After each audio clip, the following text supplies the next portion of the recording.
Hey guys, welcome to the Reparenting Daily podcast, your daily guide for inner child healing.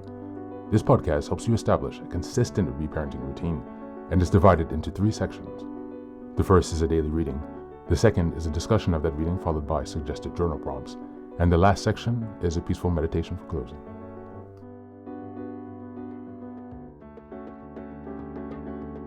Good morning, good afternoon, and good evening from whenever and wherever you're joining us. I'm so glad that you're here as we continue on this journey of self-expansion and growth. If this is your first time, welcome. Now, before we dive in, I have a few quick reminders. Please like, share, and subscribe to this podcast on Apple Podcasts, Spotify, and YouTube. Your support here helps us spread the word, allowing us to continue to grow this community. Next, I'd like to introduce our Patreon group, where we have 3 weekly meetings. On Sundays, we have a meditation meeting. On Tuesdays, we have book club meeting. And on Thursdays, we have open topic discussions. These meetings take place at 6 p.m. CEST, so Amsterdam, Paris time. For my next announcement, I'd also like to introduce the Reparenting Daily journal, which you can find on Amazon. This journal follows along with the podcast, so each weekly and monthly themes are reflected in the journal. It provides space for you to keep your notes with plenty of extra resources on each topic that we discuss. It's an excellent tool, and if you purchase it, you can join our weekly meetings for free. Just send me an email and we'll get you linked in. For the last announcement, I'd like to introduce one of my most meaningful creative projects, a 3-volume series entitled Fairy Tales for Reparenting. Now, you might be wondering, why fairy tales? Aren't those just for kids? But through my personal healing journey and in studying the work of Carl Jung, Marie-Louise von Franz, and other spiritual and psychological traditions, I've come to see fairy tales as powerful symbolic maps for transformation. They carry deep, timeless wisdom, especially for those of us doing the hard work of reparenting ourselves. The series follows the structure of the hero's journey. Volume 1 explores the wounded child, stories of loss, betrayal, and innocence. Volume 3 is about the trials of endurance, cunning, and self-discovery. And Volume 3 is the return, stories of transformation, power, and wholeness. Each story is followed by journal prompts and space to reflect on how each story connects to your own inner healing journey. These are not just tales, they're tools. They're an invitation to connect with the part of you that still believes in magic and possibility and healing. You'll find both familiar classic and lesser-known stories from cultures around the world, offering you fresh insights and inspiration on your path.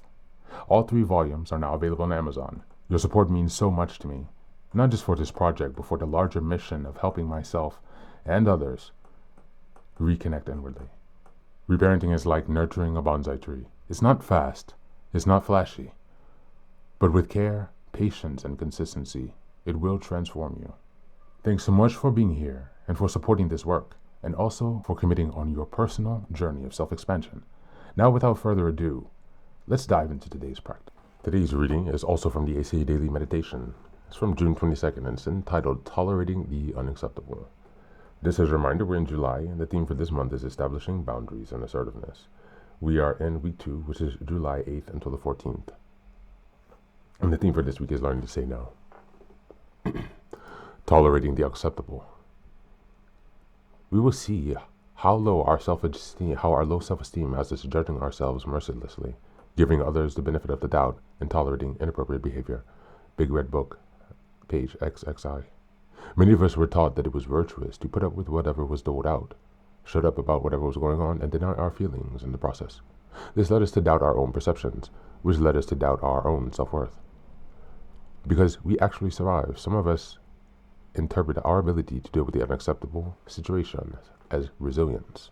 Unfortunately, we did not learn that it was acceptable to set boundaries and limits, that it was okay to say no to unacceptable behavior. This is what we learn in ACA. We don't have to be stoic or pretend that things don't bother us when they do. We don't have to apologize for stuff that's not ours or feel ashamed when we're triggered. We have the right to our reality, our experiences, and our feelings. With the help of our ACA recovery support system, we are now learning to trust, to talk, and to feel. This is a wonderful way to live. We can surround ourselves with people who listen to us and acknowledge our feelings. We can be more human, vulnerable, and safe. On this day, I remind myself that being resilient, tolerating abuse, is not the way I want to live my life. I can relax and trust safe people. Thank you, and that's the reading for today.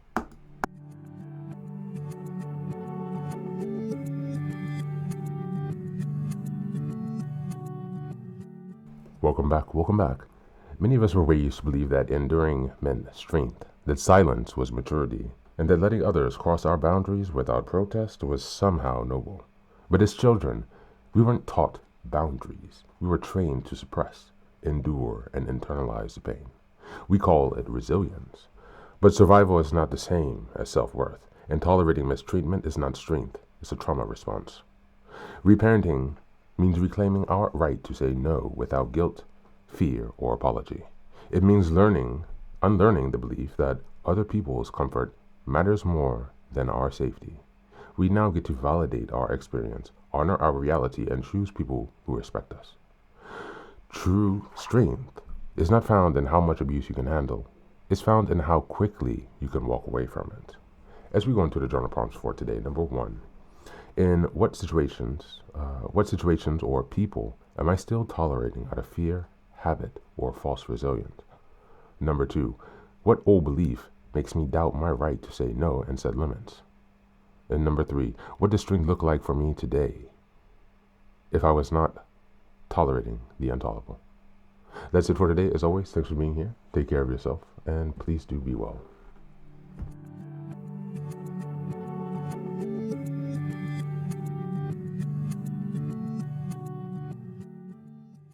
Welcome back, welcome back. Now, this is the third and final section of the daily podcast.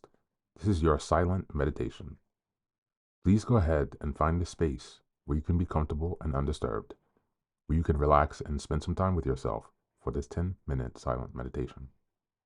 You can choose to be sitting, standing, lying down, or in whatever position makes you comfortable today. Take a moment to simply be with yourself. Focus on your breath and gently connect with each part of your body. If thoughts arise, don't let them overwhelm you. Just observe them without attachment.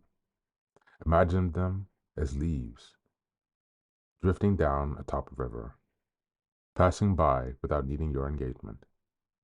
Stay present, grounded, and open to this moment, no matter what time you are listening and practicing this meditation. Namaste.